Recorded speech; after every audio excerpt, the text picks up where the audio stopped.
2 Tawarikh 30 ayat 1, kemudian Hizkia mengirim pesan kepada seluruh Israel dan Yehuda, bahkan menulis surat kepada Efraim dan Manasye, supaya mereka datang merayakan Paskah bagi Tuhan Bapa orang Israel di rumah Tuhan di Yerusalem. Ayat ini sangat dahsyat sesungguhnya apabila kita mengerti dan memahami arti nama-nama yang ditulis. Karena Hizkia mempunyai makna adalah kekuatannya Tuhan, kekuatannya Bapa Yahweh. Berbicara tentang Yesus Kristus yang dikorbankan untuk menebus manusia berdosa dan membebaskan manusia dari segala kutuk dosa. Itu sebabnya ayat ini tentang perayaan Paskah. Perayaan yang dilakukan oleh Hizkia, gambaran dari Tuhan sendiri yang mau menyatakan kekuatannya melalui Paskah sebagai kelepasan manusia dari kutuk dosa dan kuasa dosa. Itu sebabnya ditulis secara khusus anak-anak Yusuf, Efraim dan Manasye. Yusuf sendiri adalah anak Yakub, anak Israel yang dibuang ke Mesir, menjadi budak di Mesir. Namun karena kasih Tuhan dan penyertaan Tuhan, Yusuf menjadi penguasa di Mesir, menjadi orang nomor 2 sesudah Firaun. Sehingga di tempat dia disengsarakan, di tempat dia dibuang, di tempat yang harusnya dia mengalami penderitaan, ada berkat dari Tuhan. Karena kata Manasye itu artinya Tuhan membuat aku melupakan kesengsaraanku. Supaya kita semua atau siapapun kita hari ini di dalam kesusahan kita mengimani bahwa pengorbanan Yesus membuat kita dapat diberkati, sehingga karena berkat itu kita akan dapat melupakan semua kesusahan kita. Ini luar biasa sekali.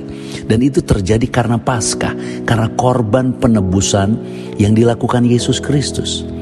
Supaya kalau kita percayakan kasih Bapa di dalam Yesus Kristus, kita sekarang mempunyai pengharapan bahwa akan ada berkat baru yang Tuhan sanggup kirim bagi kita, sehingga kita dapat melupakan semua kesusahan kita.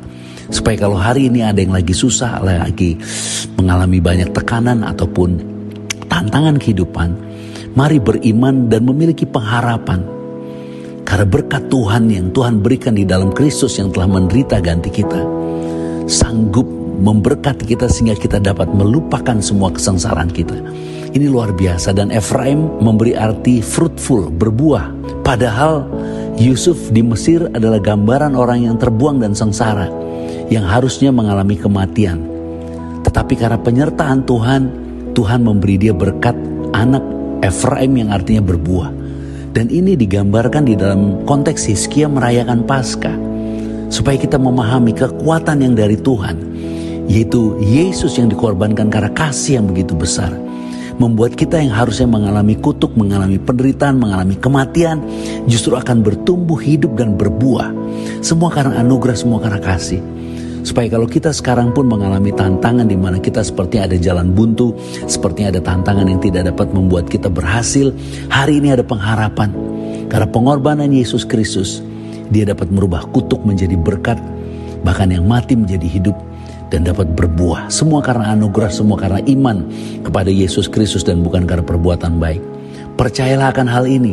Inilah kekuatannya Bapa di dalam Yesus Kristus yang telah berkorban bagi kita. Terpujilah Tuhan Yesus Kristus dan diberkatilah kita semua. Shalom.